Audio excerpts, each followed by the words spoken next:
Scientists looking over data from the Sloan Digital Sky Survey's Apache Point Observatory Galactic Evolution Experiment, or APOGEE, discovered the remnants of what they call a fossil galaxy buried in the inner depths of the Milky Way. The galaxy, which has been named Hercules, is thought to have collided with the Milky Way 10 billion years ago, 3.5 billion years after the Milky Way formed. This ancient collision is thought to account for about a third of the mass of the Milky Way spherical halo, but no one could see it before because stars inside the densely populated center of the Milky Way are hidden by gigantic clouds of interstellar dust. In their study, which was published last week in the monthly notices of the Royal Astronomical Society, scientists used data collected by APOGEE on more than 500,000 stars. Lead author Danny Horta, a graduate student at Liverpool John Moores University, explained the results in a press release provided by the Sloan Digital Sky Survey.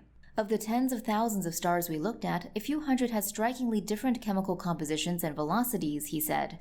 These stars are so different that they could only have come from another galaxy. Because Hercules accounts for roughly one-third of the mass of the entire Milky Way halo, the collision must have been an important event in the history of our galaxy. According to the Sloan Digital Sky Survey, this suggests our galaxy may be unusual since most similar massive spiral galaxies have not had such traumatic early lives.